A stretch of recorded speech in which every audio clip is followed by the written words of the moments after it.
नमस्कार, मेरा नाम है अभिषेक और बिहार दस्तक की पॉडकास्ट सीरीज का ये 15वां एपिसोड है, जिसमें आज हमारे साथ बातचीत के लिए एक विधायक ना होते हुए, एक सांसद ना होते हुए भी जो अन्य प्रकार के नेता होते हैं, यानी कि युवा नेता, यानी कि वे नेता जो युवाओं में खासा लोकप्रिय होते हैं, वे हमारे साथ मौजूद हैं।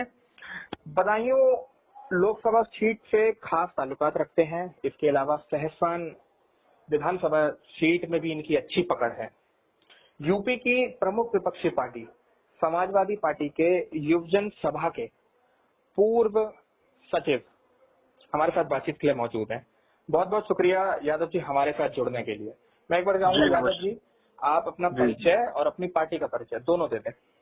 जी, मेरा नाम गजेंद्र यादव है और मैं समाजवादी युवजन सभा में पूर्व में प्रदेश सचिव था और वर्तमान समय में मैं बदायूं और बरेली दोनों जनपदों में सक्रिय भूमिका में हूं और 2011 से लेकर 2016 तक सक्रिय छात्र राजनीति में रहा था और छात्र संघ अध्यक्ष पद का प्रबल दावेदार भी था जी।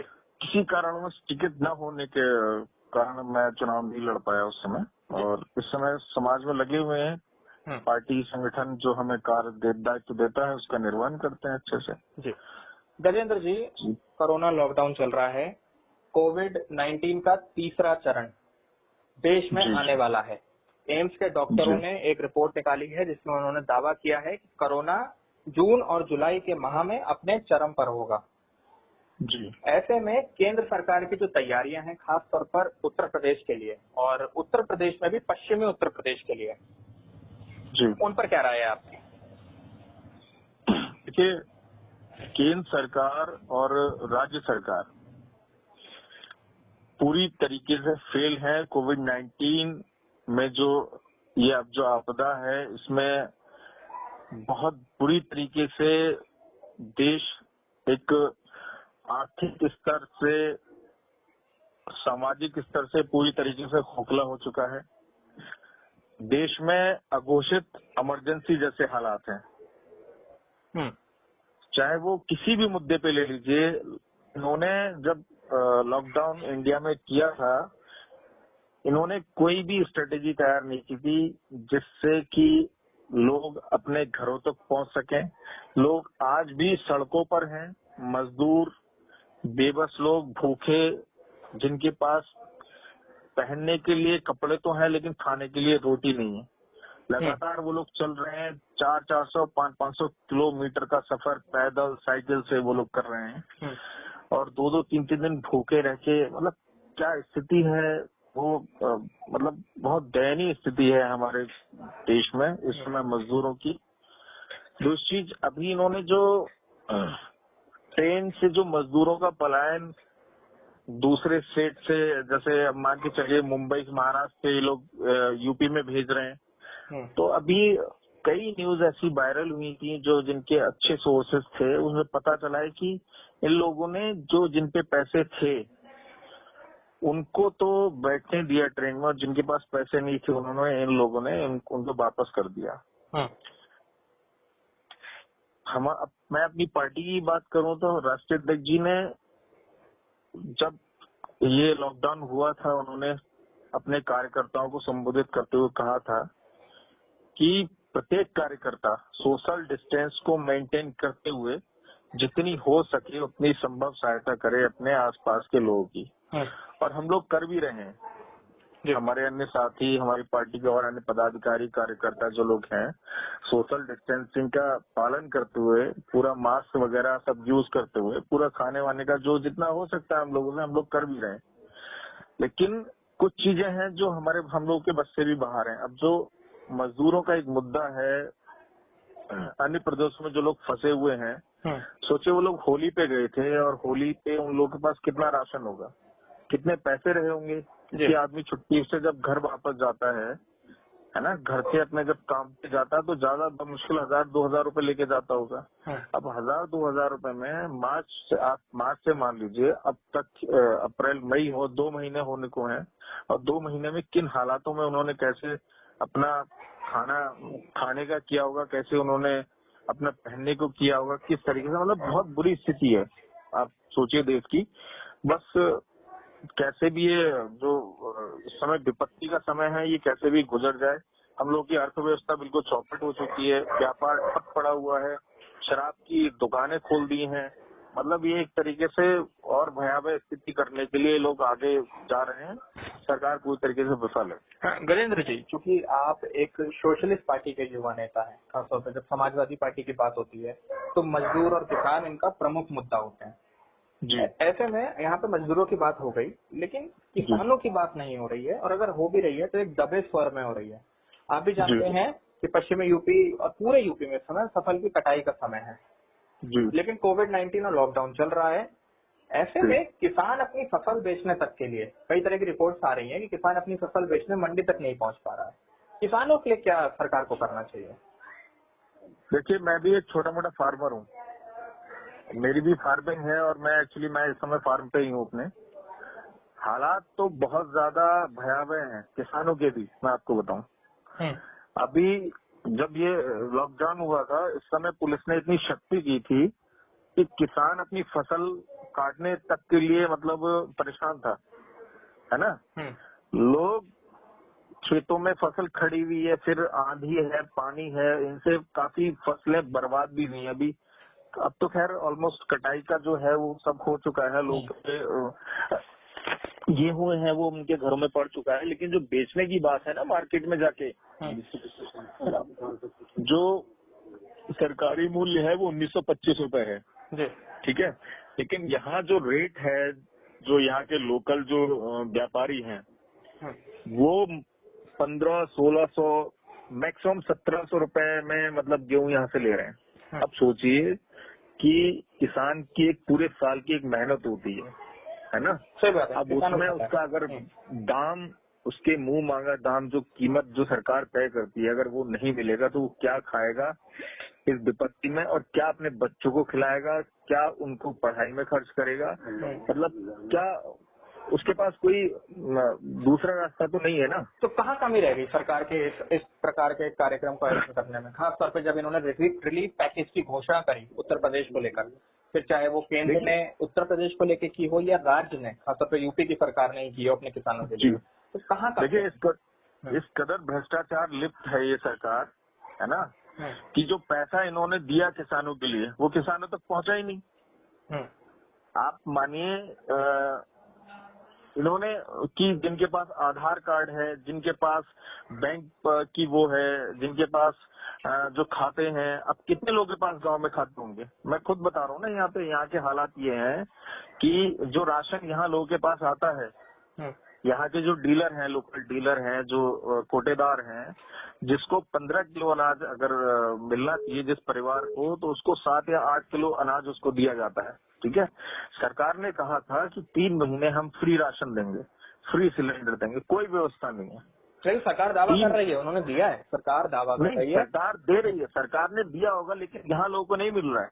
अच्छा। सरकार जो यहाँ के कोटेदार हैं वो पैसे ले रहे हैं, है ना। आप सोचिए जो फ्री की चीज आ रही है उसका पैसा लिया जा रहा है, अच्छा, गरीबों से। हाँ, तो सरकार ये प्रशासनिक गलती है ना, सरकार की गलती है ना ये जी। किसी आम इंसान, किसी गरीब मजदूर की गलती तो नहीं है ना, किसान की गलती तो नहीं है ना। सरकार को सख्त से सख्त कार्रवाई करनी चाहिए, ऐसे लोगों के खिलाफ एक्शन लेना चाहिए जी। क्योंकि आप जानते हैं जी बोलिए, अपनी बात पूरी करिए। जहाँ 1 रुपए जो देना, 1 रुपए अगर सरकार देती है तो वो उसमें से 20 पैसा किसान के पास पहुंचता है। तो उसमें जो बीच का जो मध्यस्थ है वो पूरा वो उनके पेट में जाता है ना। तो ये दिक्कत रही है किसानों की कोरोना के टाइम पे, बहुत दिक्कत रही है, किसान बहुत परेशान है। और फल देखिए, बोने के लिए, बीज बोने के लिए किसान को दुकान जाना पड़ेगा, है ना, खाद लेने के लिए दुकान जाना पड़ेगा, ठीक है। तो किसान अगर अपने घरों से निकलता है, सड़क पे जाता है, पहली बात तो दुकानें खुली नहीं, अगर बमुश्किल कहीं अपने अप्रोच लगा के बेचारा करके कहीं खाद पे जाता तो फिर डंडे खाता है वो। कई न्यूज़ें ऐसी, खबर ऐसी आई हमारे आस पड़ोस में ही, मैंने देखा कि लोग कटाई के लिए अपने खेतों पे जा रहे हैं और उनको पुलिस वालों ने घेर के उनको मारा। तो ये तो एक तरीके का मतलब एक बहुत असहनीय स्थिति है ना, इसको समझने के लिए एक किसान के पहले आप उसके घर जाइए तब ये चीज आपको एहसास होगा। हम तो देख रहे हैं, हम रह रहे हैं यहाँ पिछले 1 महीने से, तो इस स्थिति का पूरा बहुत बुरी हालत है। गजेंद्र, किसानों की बात हो गई, मजदूरों की बात हो गई, लेकिन कोविड-19 के दौरान एक और मुद्दा था जो काफी महत्वपूर्ण भारतीय राजनीति जगत और भारतीय राजनीति के परिप्रेक्ष्य में भारत में माना जाता था, लेकिन उस पर चर्चा सिर्फ चुनावों के समय होती थी और एक चुनावी माहौल तैयार किया जाता था, और वो विषय था स्वास्थ्य का मुद्दा। पश्चिमी यूपी में आप बदायूं जिले से आते हैं, आप भी जानते हैं बदायूं जिला काफी पिछड़ा माना जाता है पश्चिमी यूपी में। स्वास्थ्य की सुविधाएं बिल्कुल ना के बराबर हैं, खासतौर पर सरकारी महकमों में। बिल्कुल। कोरोना वायरस के दौरान इन सब मसलों की कलई खुल गई। ऐसे में स्वास्थ्य के मसलों पर आप क्या कहना चाहेंगे? अब स्वास्थ्य की बात कर रहे हैं तो स्वास्थ्य सेवाओं के तो हाल बहुत बेहाल हैं। यहाँ पर देखिए, अखिलेश जी ने एक 108 करके एक एम्बुलेंस चलाई थी। वो सीधे लोगों तक जाके, एक यहाँ से अगर कोई परेशान होता था वो फोन करता था सीधे जाके, उसको भी लोगों ने बिल्कुल धराशायी कर दिया, उस सेवा को भी। दूसरी चीज, जब कोविड-19 की बात आती है तो ये एक ऐसा वायरस है जो बहुत जल्दी सामने वाले को इन्फेक्टेड करता है। एक सोशल डिस्टेंसिंग, अगर आप दूर से या तो बात करिए करीब 1-2 मीटर की दूरी से, तो पीपीटी जो किट है ना, इन्होंने डॉक्टर और पुलिस जो है इस समय फ्रंट पे है, और जो हमारे सफाई कर्मचारी हैं, ये 3 योद्धा जो ऐसे हैं जो अपनी जान को जोखिम में डाल के सामना कर रहे हैं इस वायरस का। और उन्हीं को मूलभूत सुविधाएं जो है अगर उनको ना दी जाएंगी तो वो तो मरने की कगार पे है ही, वो तो खुद संक्रमित होंगे। बीमार जब संक्रमित होगा जब वो इलाज करेंगे तो वो संक्रमित होंगे, उनसे और लोग संक्रमित होंगे। तो सबसे पहले सरकार को करना ये चाहिए था कि इनको जो किट है, जो भी स्वास्थ्य कर्मचारी हैं, चाहे वो पुलिस है, चाहे वो हमारे सफाई कर्मचारी हैं, इन लोगों को उस किट को उपलब्ध कराते। और इस समय के हालात तो ये हैं, कई ऐसे वीडियो वायरल हो रहे हैं सरकार की जो कलई खोल रहे हैं पूरी, कि इनकी स्वास्थ्य सेवाएं क्या हैं, इन्होंने क्या दिया है ना। ये सरकार जनता से ही पैसा लेगी, ठीक है, और उस पैसे का सदुपयोग ना करके दुरुपयोग करेगी, ठीक है। और जो पैसा हमको स्वास्थ्य सेवाओं में लगाना चाहिए था, उसको इसने अपने हवाई जहाज और अन्य जो पार्टी के कार्यक्रम है उनमें खर्च करने के लिए इस्तेमाल करना है। तो ये तो कहीं किसी तरीके का न्याय नहीं है ना। बिल्कुल सही बात है। और स्वास्थ्य की व्यवस्थाएं अपने आप में एक महत्वपूर्ण मुद्दा रहती हैं और चिंता का विषय रहती हैं। आप अगर यूपी का ही देख लें तो 3,500 के तकरीबन केस होने वाले हैं कोरोना के यूपी में, ठीक है। आज की स्थिति आपको पता है, पिछले 24 घंटे में 4669 केसेस बढ़े हैं जी। ये एक तरीके का रिकॉर्ड है पिछले 24 घंटे में जी। ये आप नोट करिएगा, 4669 केस बढ़े हैं पिछले 24 घंटे में, रिकॉर्ड ये है। तो स्थिति ये इनकी कोई स्ट्रेटेजी है ही नहीं ना, सरकार पूरी तरीके से फेल है, विफल है सरकार। बोलिए, आप बोलिए, कंप्लीट कर दिया मैंने। गजेंद्र जी, यहाँ पे सरकार की बात हो गई, स्वास्थ्य की बात हो गई, मजदूरों की बात हो गई। क्योंकि क्या है कि युवा भारत की धड़कन है और भारत में युवाओं की जो संख्या है वो तकरीबन 50 से 60% आजकल युवा हैं भारत में। ऐसे में कोरोना वायरस के टाइम पर हमने देखा है कि युवाओं की सक्रिय रूप से भागीदारी अपने अपने क्षेत्रों में आई है।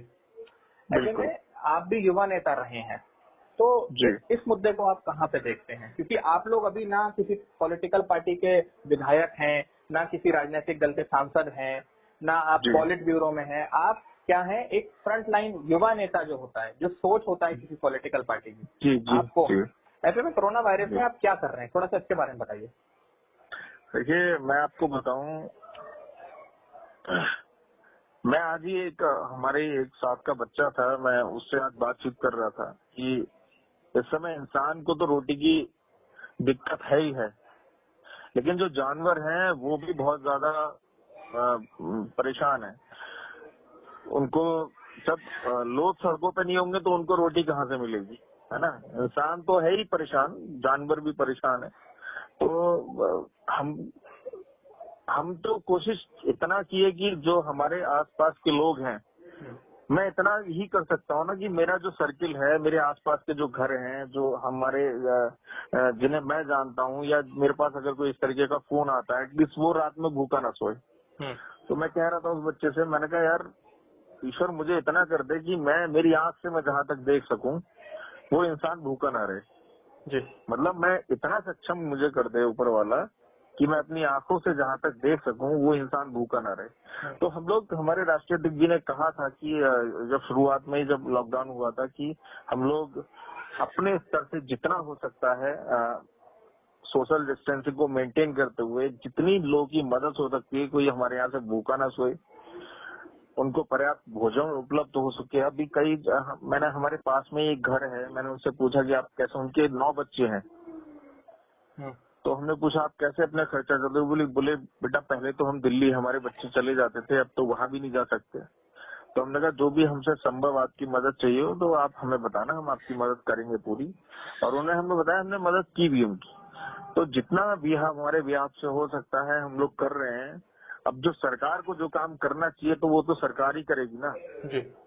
अब हम विपक्ष में हैं, हम आवाज उठा सकते हैं इन लोगों की, हम लोग इनकी आवाज बन सकते हैं, जितना हो सकता है हम इन लोगों के लिए कर सकते हैं। लेकिन सरकार को भी अपना दायित्व समझना चाहिए यहाँ पर, है ना जी। राजनीतिक, आप क्योंकि युवा नेता हैं, ऐसे में आप भी देख रहे हैं कि राजनीतिक स्थितियां जो हैं वो कोरोना वायरस के बाद एक तरह से बदलेंगी, क्योंकि कई तरह से सरकार विफल रही है कई मुद्दों पर सरकार की योजनाएं लोगों तक नहीं पहुंची हैं। खास तौर पे जब अनऑर्गेनाइज सेक्टर की बात की जाती है, असंगठित सेक्टर की बात की जाती है, तो सरकार के पास इसका डेटा नहीं होता है।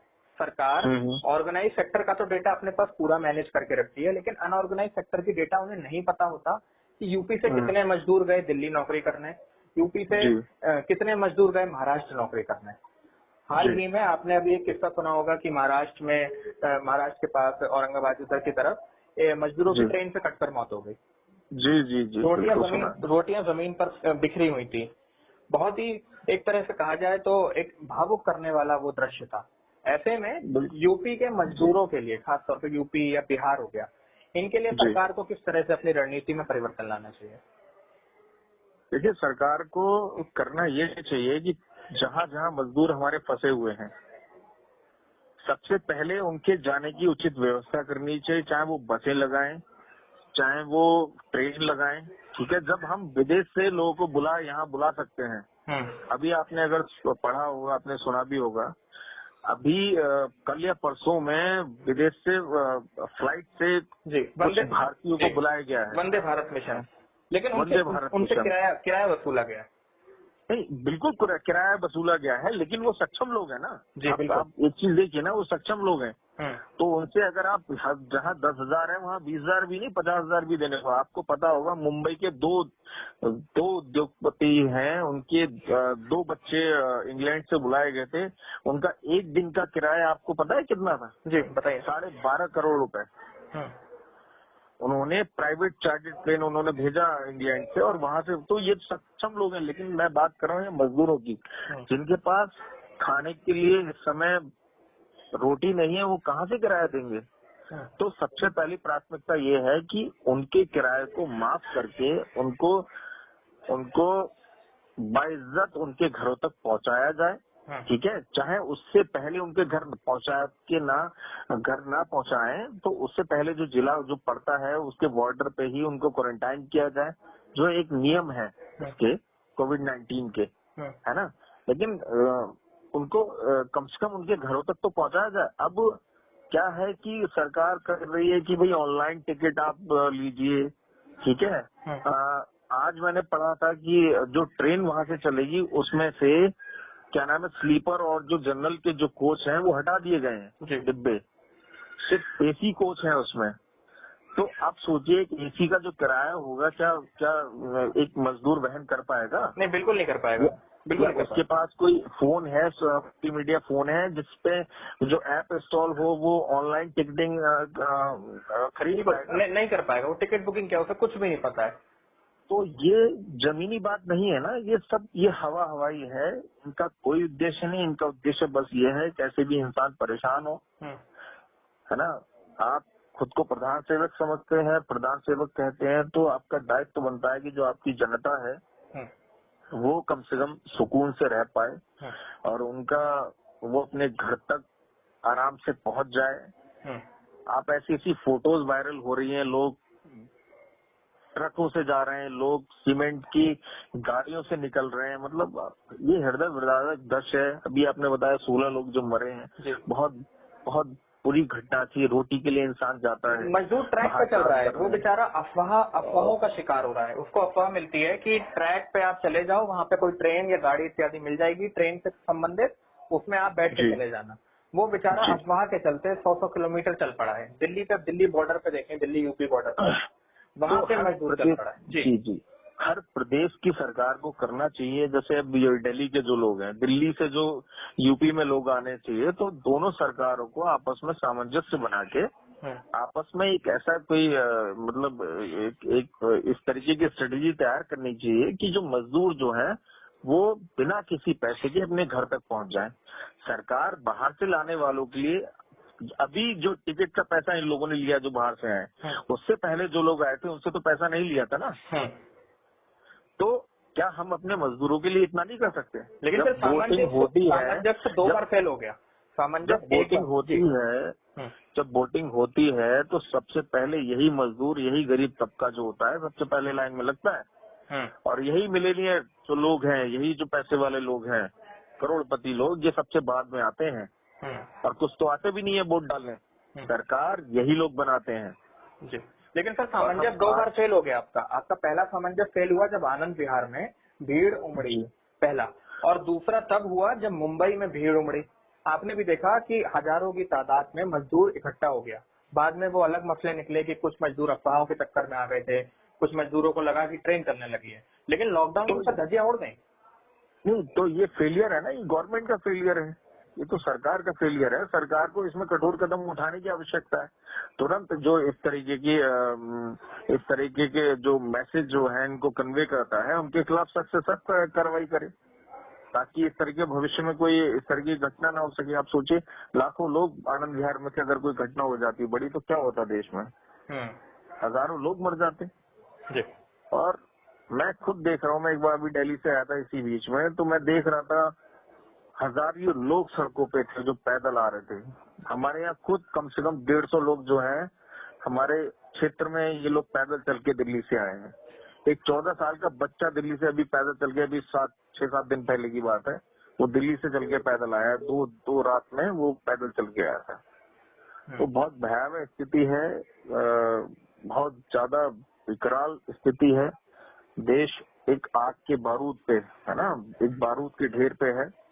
अब कैसे क्या होगा ये ऊपर वाले के हाथ में, हम लोग सिर्फ प्रार्थना कर सकते हैं। पूरा देखिए, एक चीज और बताऊं मैं आपको, भारतीय अर्थव्यवस्था तो बिल्कुल चौपट हो ही गई है। नहीं सर, वैश्विक अर्थव्यवस्था चौपट हो गई है इस समय। तो वैश्विक तो हो ही, लेकिन मुझे अपने देश से मतलब है इस समय। मैं यहाँ, हम सबसे पहले अगर चाहेंगे कि हमारे देश में जो है सामंजस्य, जो अच्छी स्थिति है हमारे देश में बने, विदेश में तो बात की बात है, पहले हमारा देश ठीक हो। तो इस समय के हालात क्या है कि जनता तो है, जो है वो तो पालन कर रही है ठीक से। जनता जो है लॉकडाउन का पूरी तरीके से पालन कर रही है। कहीं एक दो ऐसी घटनाएं हैं जहां पर ये चिटपुट घटनाएं हो रही हैं ऐसी, लेकिन पूरी तरीके से, लेकिन सरकार हर पूरी तरीके से विफल है। आप बताइए, शराब की दुकान खोलने की क्या आवश्यकता थी इस समय? बिल्कुल सर, लॉकडाउन की धज्जियां करना ही, अगर आपको करना ही था तो आप उनसे ऑनलाइन उनसे बिलिंग करवाते, फिर उनको जैसे हम लोग जोमेटो वगैरह से सप्लाई करते हैं, इस तरीके से उनको ऑनलाइन भेज देते सबको, है ना। तो उससे एक इस तरीके की भीड़ तो क्रिएट नहीं होती ना। और उन्हीं लोगों से उनके आधार कार्ड है उसको लिंक कराते और फिर भविष्य में इन्हीं लोगों को जो भी जितनी भी सुविधाएं हैं, इनको इन सुविधाओं से वंचित रख कर दिया जाता। नहीं सर, तो शराब से सुविधाओं का क्या संबंध है वंचित रखने का? अरे आप एक बात बताइए, इस समय शराब से ज्यादा तो लोगों के स्वास्थ्य की चिंता होनी चाहिए ना। यही प्रधानमंत्री कहते थे, यही प्रधानमंत्री इन्हीं ने कहा था कि रा से समाजवादी पार्टी है, रा से जो उनकी पार्टी है अजीत चौधरी और हाँ सुधीर चौधरी जी की, और वहाँ से बसपा है ना। तो शराब हमारे भारतीयों के लिए, उत्तर प्रदेश के नौजवानों के लिए जहर है। अब वही चीज ये लोग कर रहे हैं, तो ये तो फिर अब जहर बांट रहे हैं ना। नहीं, ये तो विफलता है केंद्र सरकार की, पूरी तरह से नाकामी है।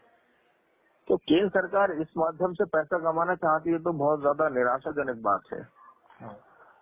नरेंद्र जी, कैसी स्थिति है आपके क्षेत्र में, जो कि आप बदायूं क्षेत्र से ताल्लुकात रखते हैं, वहाँ के युवा नेता रहे हैं, ऐसे में आज हमारे अभी की स्थिति तो ठीक है। अभी कुछ 4-5 केसेस हुए थे, वो अभी उनकी दोबारा से बरेली वो लोग एडमिट थे, अभी दोबारा से परसों की रिपोर्ट है, दोबारा से सब लोग निगेटिव आए हैं। और इस समय हमारी बदायूं में कोई केस नहीं है, सब कुछ बहुत नॉर्मल है, अच्छा है, सब लोग अच्छी तरीके से रह रहे हैं और पालन भी कर रहे हैं। सहजवान में हमारे अभी 1-2 केस आए थे,